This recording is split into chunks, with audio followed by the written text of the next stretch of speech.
The Nittany Lions will get us started with the opening kickoff.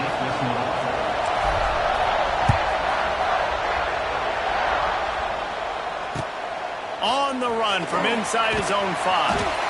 And a really nice job by the kick team to get down there and make sure they limit that return.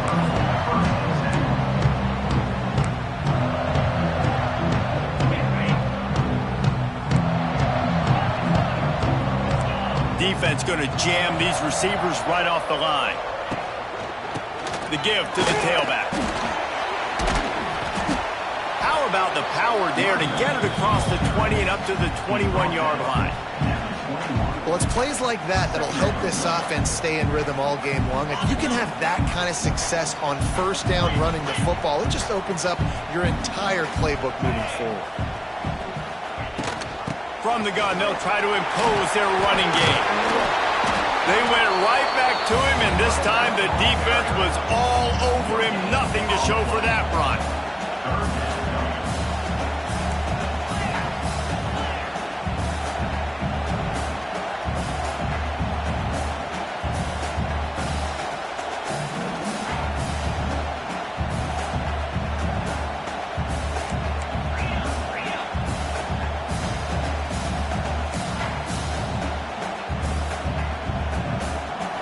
The offense will have to use its first time out of the half.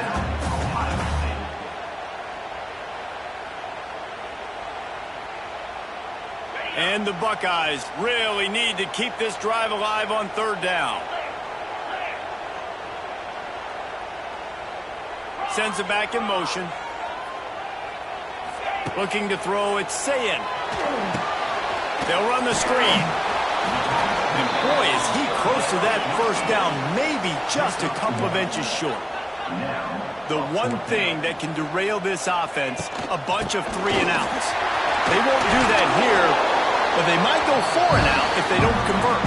There are not a lot of head coaches that I think are willing on their opening drive to go for it on fourth down, especially in that kind of field position.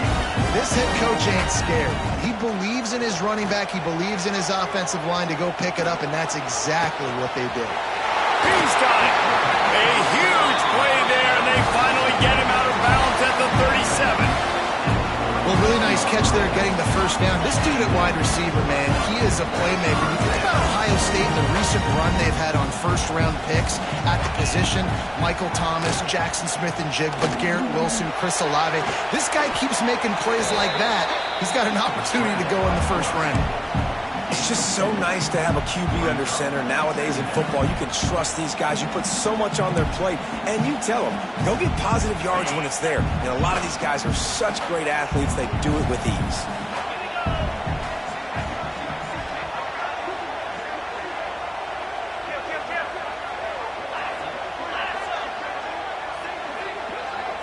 DB's locked up tight on the receivers. Here comes the heat. And the quarterback will be slung down back at the 43. And that is what every single defense wants, man. They got to get those negative plays so you can put them in predictable situations. They gave up some yardage, but that's okay. Getting the sack, now forcing the 3rd and long, gear up the pass rushers, bring in some extra DBs, and try to go get them again. Right down the middle. He's got an open man. Finally corralled, but not before. He picks up the first down. And it's on third downs like this. If you want to attack the middle of the field, you got to look for the tight end. Really nice route. Great job looking that football in. You can tell this quarterback really has a lot of confidence when he's in the pocket looking for the big fella, and they're able to hook up there. Going to work in the red zone. They can't pick up the first down without getting it into the end zone. They'll run play action. Under fire. He makes a grab. Stopped right at the 2-yard line after the catch, and it'll be first down, goal to go. That is an excellent throw by the quarterback, finding the window between the zones and delivering that ball on time. The Buckeyes line it up with a 1st and goal. They'll try to get it in with the run. He works his way ever closer all the way down to the 1-yard line.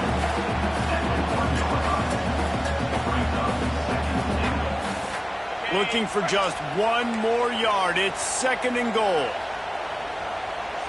Dropping back, it's Sayin.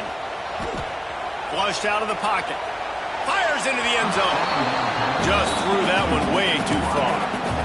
You simply don't see that very often. A quarterback of this guy's caliber missing a guy wide open in the end zone. He makes those throws in his sleep.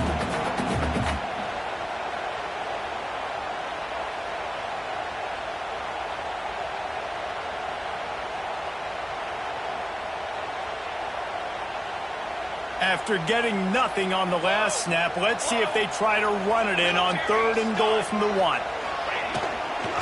Trying to run it in. And he takes it in for a score. Touchdown, Buckeyes! And everything works out for the offense, right? They went for it on 4th and 1 earlier. It was a big decision, a big gamble. They got it, and now you pay it off with the touchdown. Head coaches loving that. Getting ready for the extra point after the first score of the game. And the PAT makes it 7-0. They're set to kick it off, and this crowd now ready to get behind them.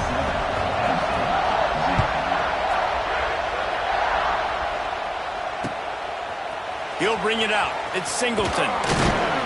He was looking for some running room, but not much to be found as he stopped at the 18. This is what we expected. This crowd ready to make its presence known. They'll start this drive going to the air. Unloads to the wideout. And that one had some juice on it, but it's incomplete. These two Blue Bloods really didn't become rivals until Penn State joined the Big Ten in the early 90s. We really sense that Ohio State has been a bit of a measuring stick for Penn State. I think we always talk about Penn State. We talk about winning the big games and how do they play against Ohio State, a big rival. Palmer, it seems like they're always there. They're always in the game, but do they find a way to break through and win this rival? Yeah, it's always so close, too. You think back to Woody Hayes and you think back to Joe Paterno. For years and years and years, when these two teams... Picked off! What a play to set him up! And they'll close in on him after a good return on the interception. What a nice catch by the defensive back. Listen, a lot of times...